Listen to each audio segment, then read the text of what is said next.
السلام عليكم ورحمة الله وبركاته. كسر دواد يوتيوب كنا عابي تكنولوجيا في انستيتيوت. أنا بحنا قبرة حلم تاني كوبي حجرة اللغة في صوماليا. وحين هالكن كسي ودنا كورسات إني هايدي نجاسوان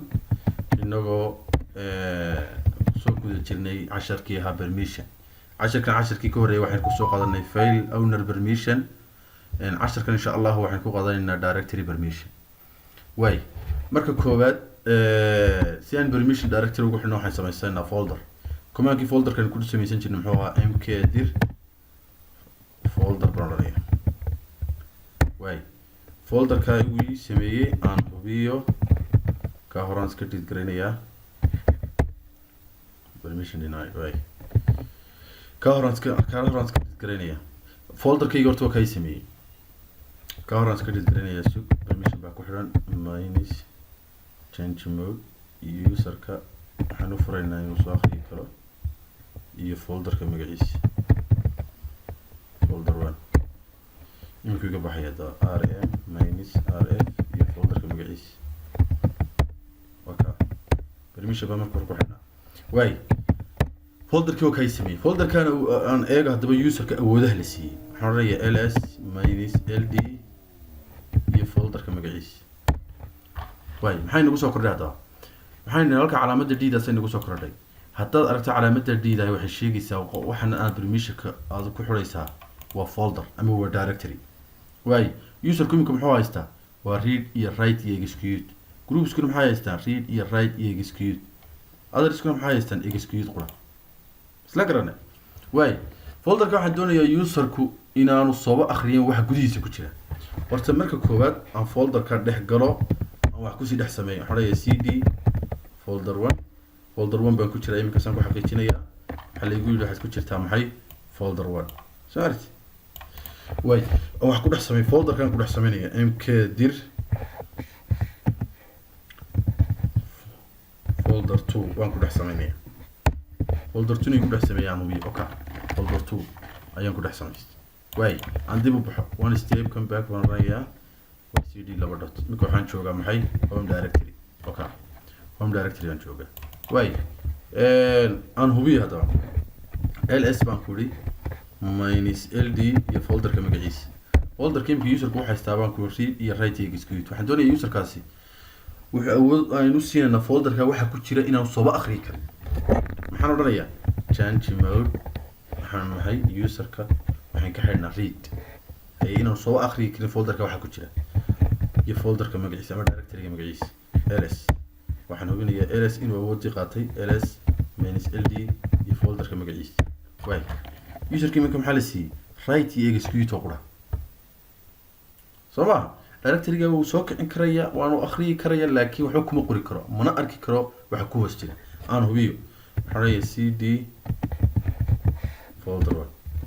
way imika marka hadaba dhaho itus waxa ku dhex jira timeka xagaan joogaa pwd imika waxaan joogaa folder 1 folderkayga koobaad maxaa laakiinse ku jira folder 2 ba ku hoos jira markan dhaho itus folderka waxa ku hoos jira waa in la dhahaa permission denied okay permission denied awood ma lihidin aad aragto waxaan ku hoos jira folderka aan ka furo change mode userka waxaad u ogolaataa read inuu soo akhriyo karo folderka waxa ku jira iyo directoryga magaciisa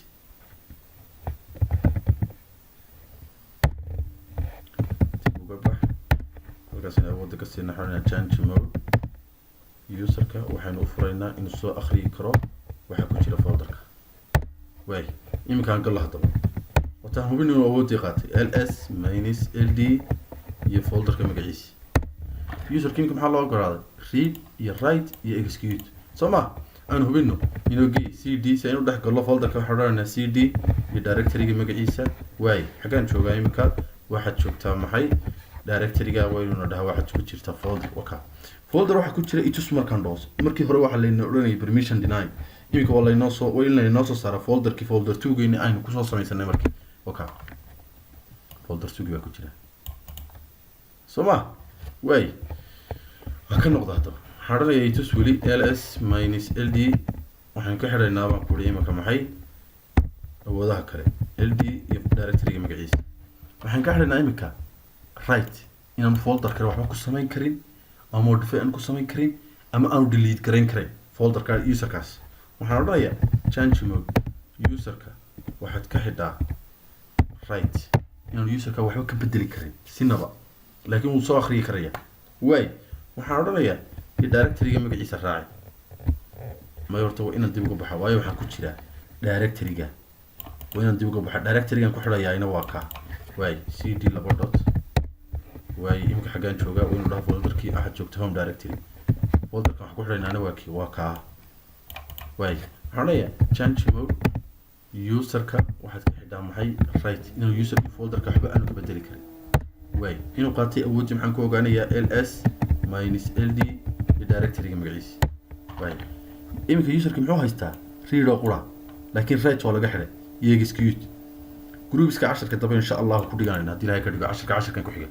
waxaan odhanayaa aan hubiyo cd iyo folderka iyo dhexgay waay folderkii uu soo akhri karaya wixii ku jiray iminka kama delete garayn karaya folderka ku jira waxaan odhanayaa remove dir folder maxay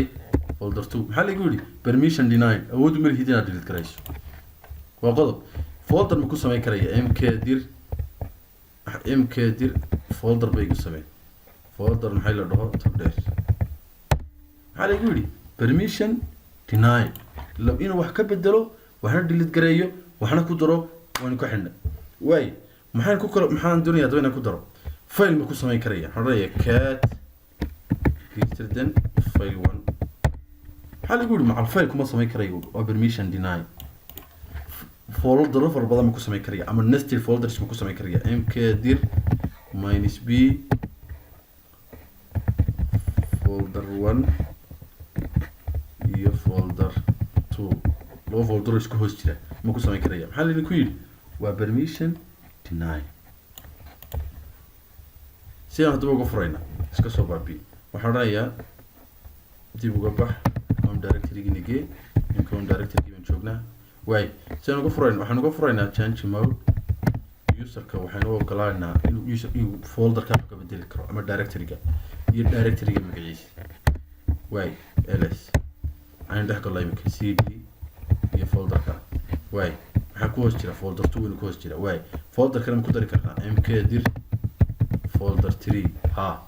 wina yaal aynu eegno folder 3 waka smart file ma ku samayn karaa ha hadaya cat greater than file maxay file 1 file kaaga wax ku qoro baa lagu yidhi ku qoro ma save karaynaya waay sidaan u hubiyo maxaa odhanaya filekaasi inuu ii samaysmay anuu ku jira folderkayga guud oo wax ka bedel ku samaynaya ls folder filekiina waa kaa marka imika waxaan ogolanay userkii inuu folder delete garayn karo inuu wax ka bedeli karo inuu file ku dari karo inuu foldero badan ku dari karo waxyaalahaas oo dhan aan dib uga baxo home directory tago aan soo hubiyo in awood aynu furnay ls minus ld iyo directoryga magaciisa waka imika userku wuxuu haystaa read iyo write iyo execute isla fahnay execute inuu folderka soo kicin karay ama soo ran garayn karayn ba aan ka xidhno waxaan odhanaynaa change mode userka waxaad ka xidhaa execute haye iyo directoryga magaciisa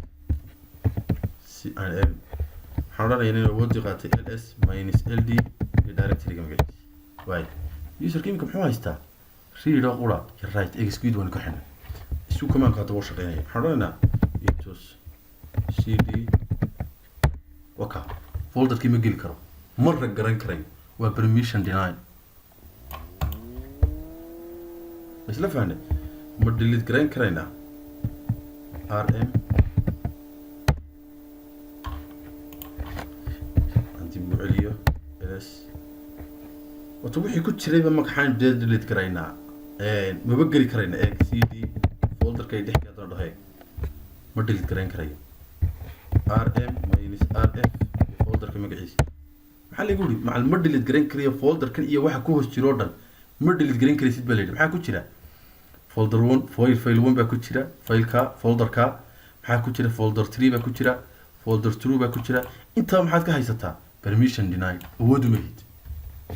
marka casharkaasi insha allah wuxuu aad muhiim u yahay baan rajaynayaa wuxuu ku saabsanaa baan ku yidhi sida folderka loogu xidho userka awoodda loo siiyo awoodda siinaysa maxay sheegi kartaa inay awoodda userkaasi folderka soo akhriyi karo inuu userkaasi folderka wax ka bedeli karo inuu delete garayn karo inuu ku samayn karo faylal foldaro waxa aad ku inuu macal sooba kicin karayo inuu macareyn garayn karayo waad ka xidhaysaa marka casharkaasina intaas ku eegaya insha allahu haddaynu mar dul marro waxaan ku raxa samaysanaysaa marka koobaad folder wata awoodda aynu soo furno change mode userka waxaan u furaynaa execute folderkaas oo kicin karo iyo folderka magaciisa waay ls minus ld iyo directoryga magaciisa imika muxuu haystaa userka read iyo write iyo execute wuxuu waa full permission isla garana marka steps-kaas aad raacaysaa insha allahu casharkaasina intaas inoogu eegayay asalaamu calaykum waraxmatullaahi wabarakaatu casharka share gareeya follow gareeya السلام عليكم ورحمة الله وبركاته.